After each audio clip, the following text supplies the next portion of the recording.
Good evening. A 33-year-old man from the Lanclabish area is dead following a collision involving a dirt bike on Sunday. Now, the crash happened early in the morning north of Plamondon in a campsite area. RCMP say the man was riding a dirt bike when the crash occurred. He was pronounced dead on scene. Investigators are looking into whether speed and alcohol were factors in the crash. The investigation is ongoing. The numbers are in from the Canadian Road Safety Week campaign here in the border city.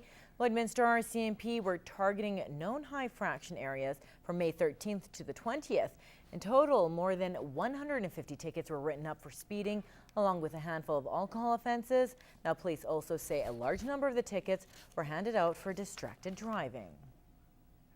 Former border city resident and his family are dedicating 4 months to cycling across Canada. Shane Warman, his wife Lisa, and their 2 boys, along with Lisa's parents, made a brief stop in Lloydminster this afternoon on their journey from Vancouver to St. John's, Newfoundland. And as Kim Smith reports, 3 of the 4 adults on the trip are cancer survivors.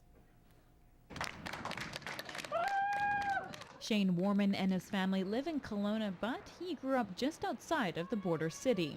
Lloydminster ended at the Pizza Hut when I lived here, and we lived on an acreage, I guess it was a 4-mile road, which would have been 2 miles out of town at the time.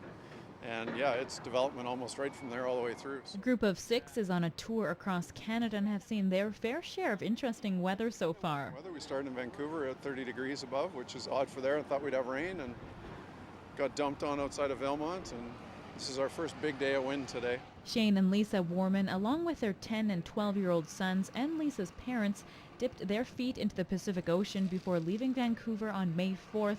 The family's averaging about 100 kilometers per day on their bicycles and hope to make it to Ottawa for Canada Day. You just have to adjust. That's the biggest challenge too, right? We don't usually book anything ahead of time because, like today, we're hoping to get to Maidstone, and with this wind, who knows?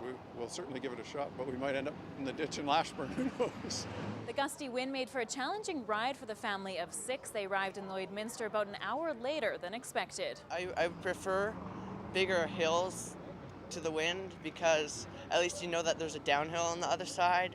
When there's wind, you know that there's no downhill and it's quite tough. Today it was the strongest it's been this trip, and other than that it hasn't really been that windy. But there's only the good thing about it is that there's no more mosquitoes. Shane, Lisa, and Lisa's mom, Louise, are all cancer survivors.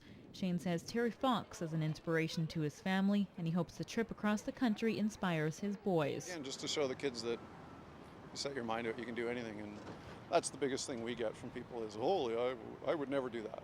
Yeah, well, most people probably wouldn't, but it was something that we wanted to do, and at least we've tried, even if we don't succeed, I think that's, again, the most important thing. If you'd like to follow the family's adventure or donate to the Terry Fox Foundation, you can just head to their blog. Kim Smith, Newcap News. After an uncertain future, the Terry Fox Run is returning to the border city.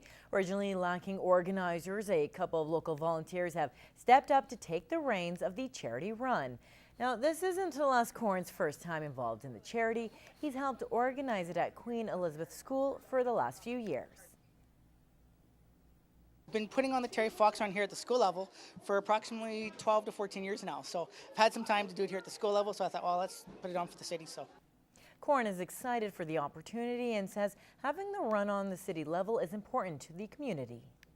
You know, we try and teach the kids every year that Terry Fox is one of Canada's greatest heroes, and to kind of see that message disappearing from the community. We don't want to see it disappear. It's time to get the youth back involved and embrace this concept. The run is set to go September 15th at Bud Miller Park. Now, for more information on the run and how to register, you're asked to visit the Terry Fox website. Many soldiers in combat who come back home arrive changed, often returning with physical or psychological wounds. Now, this is why the Royal Canadian Legion in Lloydminster is helping fundraise for the Wounded Warrior Weekend. Anna Stanislaw has more. It's a chance to give back to those who have sacrificed and served for their country. This year's Wounded Warrior Weekend will be held in Nipawin, Saskatchewan in August. Last year, the Nipawin branch invited 80 troops from Canada and the United States. And this year, they're expecting 120 of these Wounded Warriors coming to enjoy a weekend of golfing, fishing, country music events, and good dining. at no cost to the warriors.